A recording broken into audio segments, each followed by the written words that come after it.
Hi guys. So I got two quick things to go over with you today, and they're all relating to that final project for Lone Star. So at the end, near the end of May, your grades will be reported to Lone Star, and then you can get your final transcript from them. Let's see. So first off, what we have is the topic is T.S. Eliot and William Blake. And I've just now uploaded this file that you see on the screen that will aid you in your comparison. So I recommend you take notes on a sheet of paper and look over the notes and the draft that develops before you start typing out ideas in Google, before you start doing research. The next video I post either Thursday or Friday will be about finding material more in depth. So today I will show you how to get some research articles really quick, but then we'll take it up a notch about finding stronger, more developed research specifically for this project. So as it is, this is the demo, a quick demo. And what we want to connect with here is the fact that despite living in different eras, both William Blake and T.S. Eliot are creating works asking for change in society.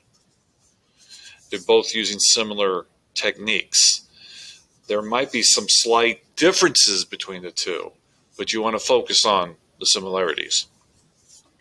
So after this demo, you should have a strengthened perspective of modernist techniques as well as William Blake's techniques, and you should be building connections between the different literary works across the canon. Also, you should have a stronger sense of which lens you want to use for this analysis. Again, Thursday or Friday might aid you for that, and I'll be posting a date soon where you'll be letting me know when you have firmed up the exact lens and thesis you want to generate. Okay, so in order to get into this, the first thing we need to be aware of, both Blake and Eliot are creating what is termed poetry of witness. And basically this is when an author wants to make a social commentary. But there's a slight difference in the approach that one takes when you're using the term witness, poetry of witness. It's not as in a poetry of experience, okay? This is a witnessing of a problem. It doesn't mean necessarily that the poet or the narrator has personally experienced the problem firsthand, but they've witnessed a problem firsthand. So there's a difference there. So going through my bullet points. One, as I just said, these works are seeking social change, societal change. Something's wrong. They want to help fix the situation. Now, the second bullet point. Typically, the poet and the narrator, or the persona, they're sometimes called persona, the poet and the narrator are not necessarily sharing the same views. The narrator, or persona, are a fictitious concept, an element that is based off the poet's views. However, what can also happen, a poet may construct a character that is in contradiction to his or her personal beliefs, so that they act as an example of what not to be. Okay, so the first thing you need to do whenever you acknowledge that you have a narrator who's talking about society and making changes and listing off all these problems in the world, first determine how closely linked they are to the poet's views. Okay.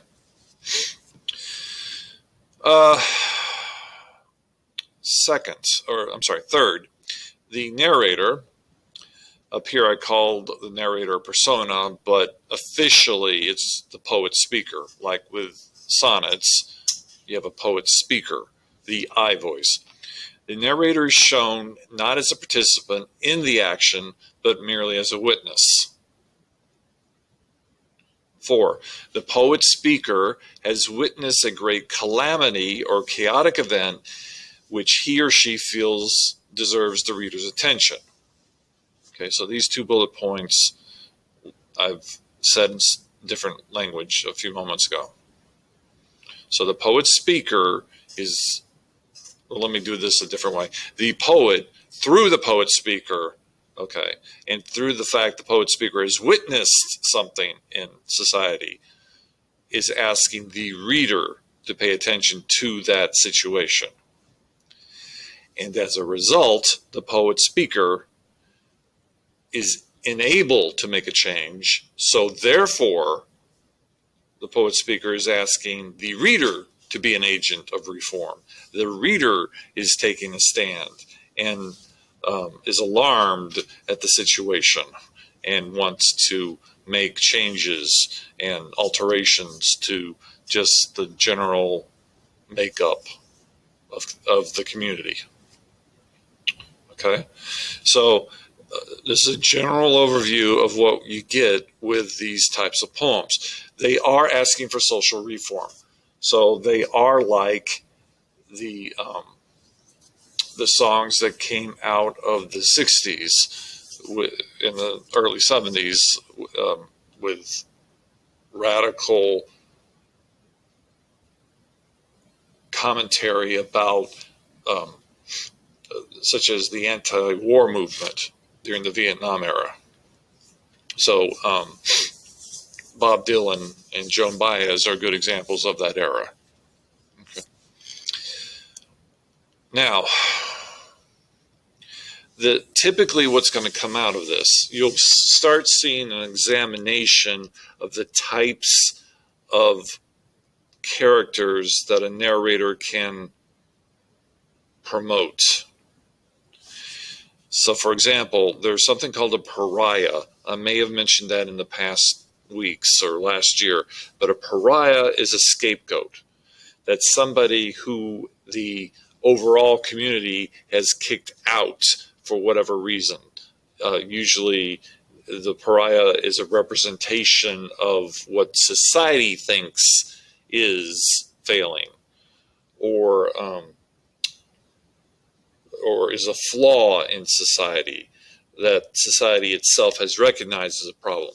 This does not necessarily mean that the pariah is the actual problem, but a scapegoat is somebody who is taking on the blame for society. Okay, so sometimes these scapegoats are innocent of the crime or the flaw that's being targeted. And as a result, you get these 4 types of conflict. You have society versus a pariah, or society versus an individual. So what I'm doing here with these 2, an individual can be making a stand and wanting to make change to society without having been kicked out of society. Okay, whereas a pariah has been marked. A pariah cannot participate in the comings and goings of the average citizen. Okay, so just remember, pariah the scapegoat phenomena has occurred and they're cast out, whereas an individual is just like you and me. Okay, we see a problem, we're trying to work with a problem, we're trying to fix society. Okay, so as a result, you can end up with a human versus human conflict within these poems. This would be the overgeneral conflict. Okay, number 1 and number 2 are more specific geared. And as soon as you recognize a human versus human conflict, you'll note you can easily have a human versus self conflict. Just in the case of T.S. Eliot, for example, Prufrock, that is a human versus self argument. Prufrock himself doesn't know he's in conflict with his actions. He's not aware how his public actions are affecting his own personal depression, his private self. So you get this vicious circle going on with Prufrock. But at the same time, he thinks it's, one could argue, it's mainly human versus human.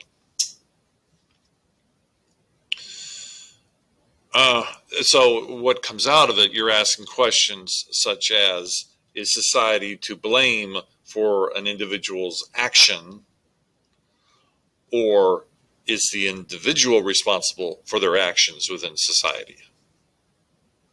And that's where you get the higher level thinking papers. That's going to be your focus. Society versus the individual, or pariah versus society. Those would be your two main well-developed arguments. Something else to consider when you're looking at Prufrock and Blake, okay, they're narrators. I'm sorry, Eliot and Blake. When you're looking at Eliot and Blake, Eliot's narrator is named Prufrock. You're falling into his head. It's a stream of consciousness. These are his thoughts. He is narrating his story. With Blake, his narrator doesn't have a name, but in that poem, you'll notice the character is walking through the streets of London. He's seeing individual moments of time, and he's making a list of what he sees. Okay. So both Prufrock and the unnamed narrator are agents of change. They're, in Prufrock's case, he's indirectly asking for change. In the unnamed narrator's case, he is specifically asking for change. What's interesting when you get into the mindset of these characters, Prufrock is shown without control. As a result, he's stuck in a limbo, he's paralyzed, he can't take actions. Whereas you can flip it a little more, Blake's narrator is choosing inaction. So he's not directly participating in the problems, but he's reporting the problems like a journalist on the news programs in the morning. He's walking through the alleys, through the streets, and pointing out Exhibit A, Exhibit B, Exhibit C. This is what's wrong with society. We need to fix this.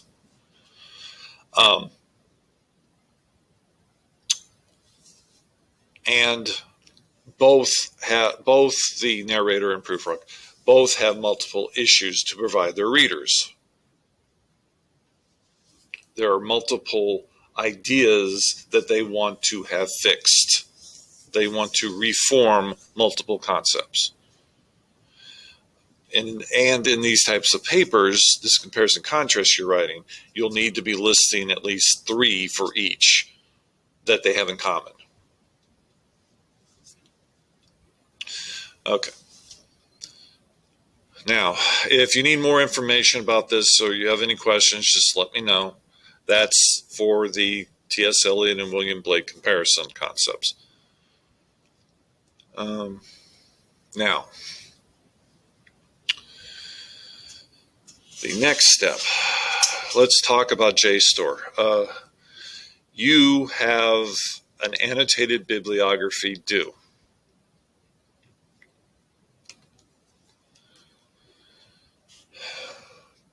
I'm going to change the due date from what's listed here because of the last 2 days, the face-to-face students have lost time due to circumstances and events going on at the school. So I'm moving the due date to Monday, okay?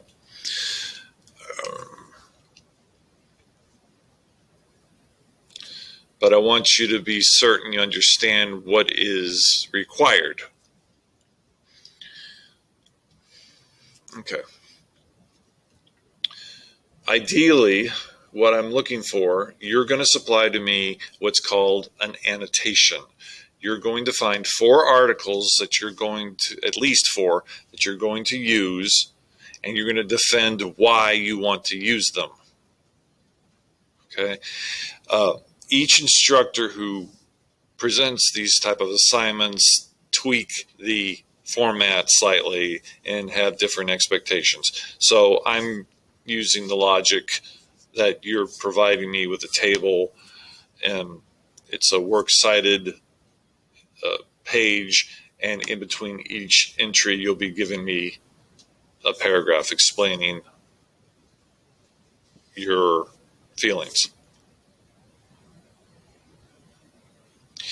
Ultimately, this is showing the direction you're taking the project. This is helping you construct a thesis statement. It's also giving you further insight into the research you'll be doing. And likewise, it'll help you organize your material for the research. As I've already noted, you'll be collecting 4 or more articles from JSTOR specifically for your topics.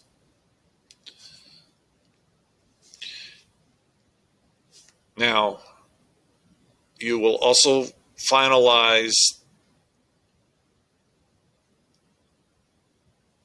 the form I'm giving you.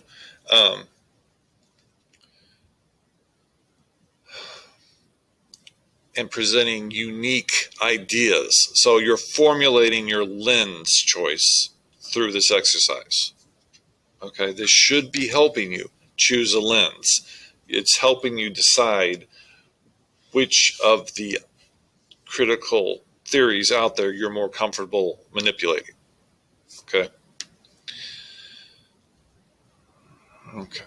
You should, when you're through reading these 4 articles, develop a theory concerning T.S. Eliot and Blake based off the poetry of witness that list of ideas I went over. I'm not opposed to you discussing your ideas with others. Just be careful. The virtual students are the only ones doing the Blake and Eliot comparison. Although the students here face-to-face have talked about those subjects slightly. They've talked about Prufrock in depth, and they've talked about the Blake poem slightly. Okay, so this due date is going to change, and I'm making it Monday. So by the time I post this video, in fact, you'll see a new due date. Okay, so this is the form you'll be using. This is the format you'll be using. Let me make this larger. So by the time you're through with it, it should be approximately 1.5 pages, 2 pages.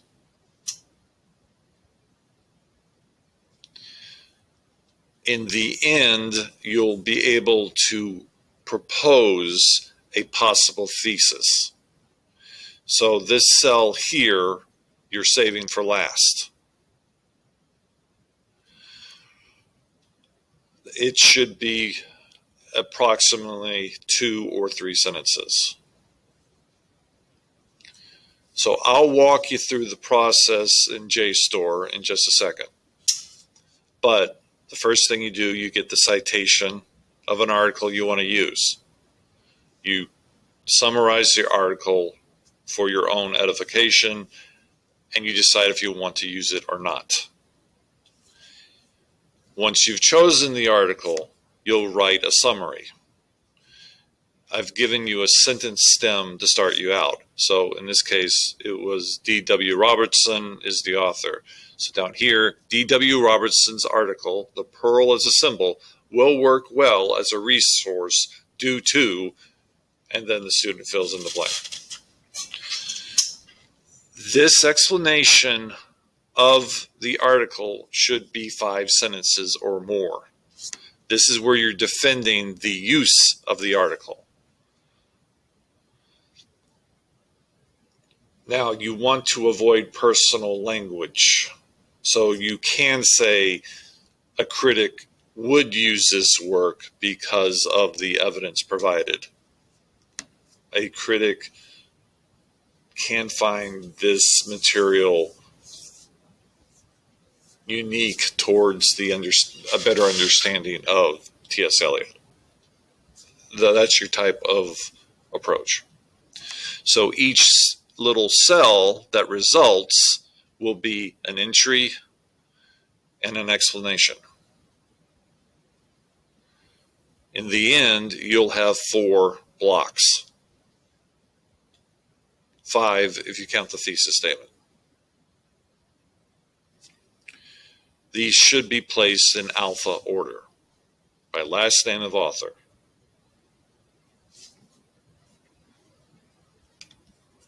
Okay? So, let me do this. Both Tomball and Lone Star have a JSTOR database. Personally, I prefer the Tomball. They're less hoops to jump, as it were, to get to the information. So you need to go to the Library Media Center. You go to Library Search Apps. In Library Search Apps, you want to be sure it's on the English Language Arts.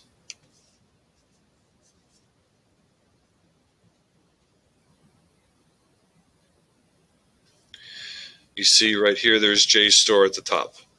You click on the banner.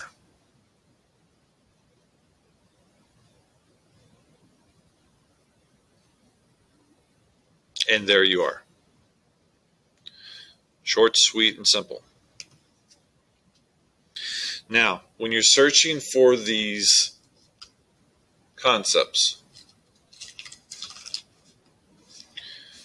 you have a slight number of ideas you can search for. I'll post those as well within the assignment when I fix the date. So the simplest way to start, I just like to put the author's name. Specifically with William Blake, you're going to have to look at his full work and how he treats his subjects and his themes.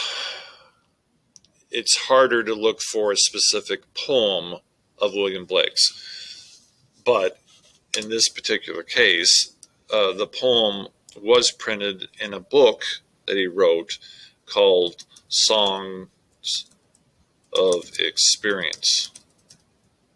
Okay, so I'm targeting that specific book, which have common themes within them, and I'm targeting specifically William Blake's name.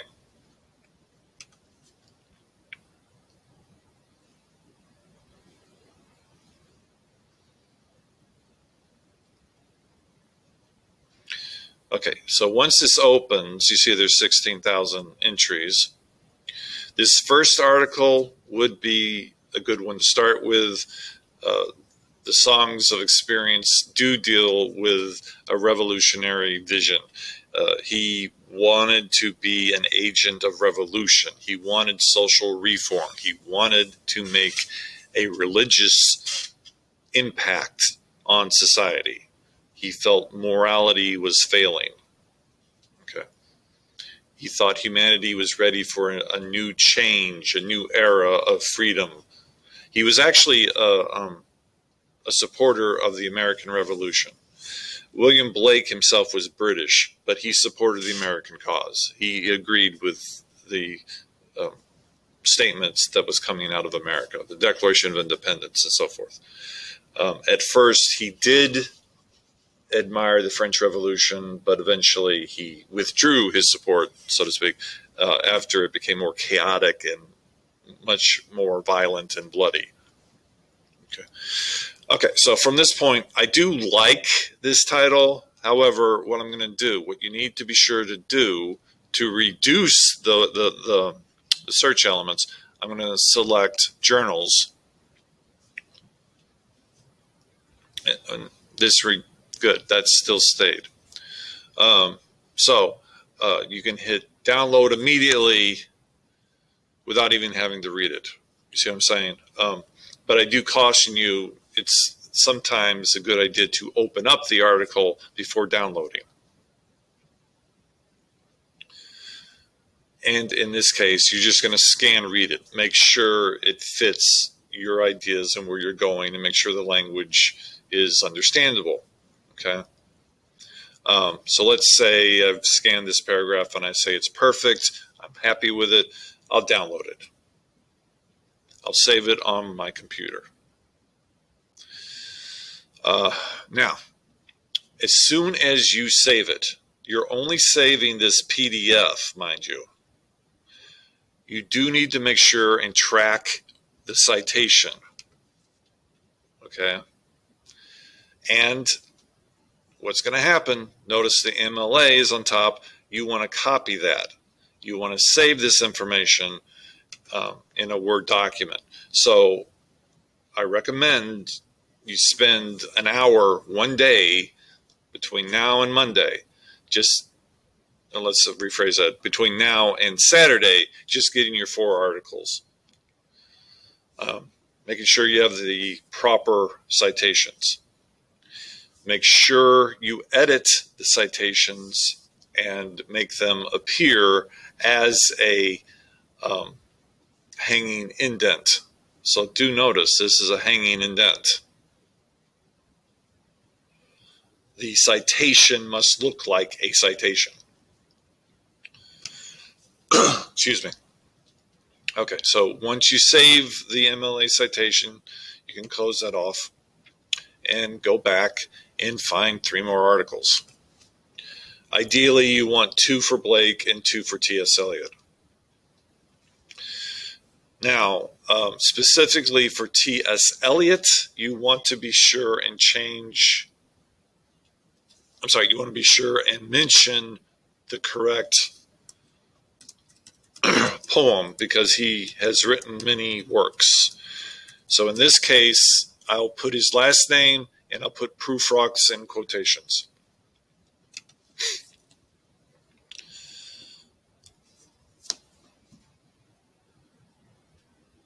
And here we only have 3,000 to look through. Again, I like that first title. Excuse me.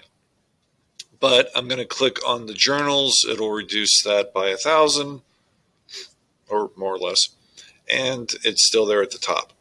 And again, let's say I immediately want this, so I'll download it, and in a few seconds, then I'll cite it, MLA. Now, going by what we're doing, comparing Blake with Eliot, this second article would probably not be appropriate, so I'm going to skip it. It's talking about Dante, and if you remember, that's from the epigraph at the beginning of the poem. That's setting up Eliot's intentions.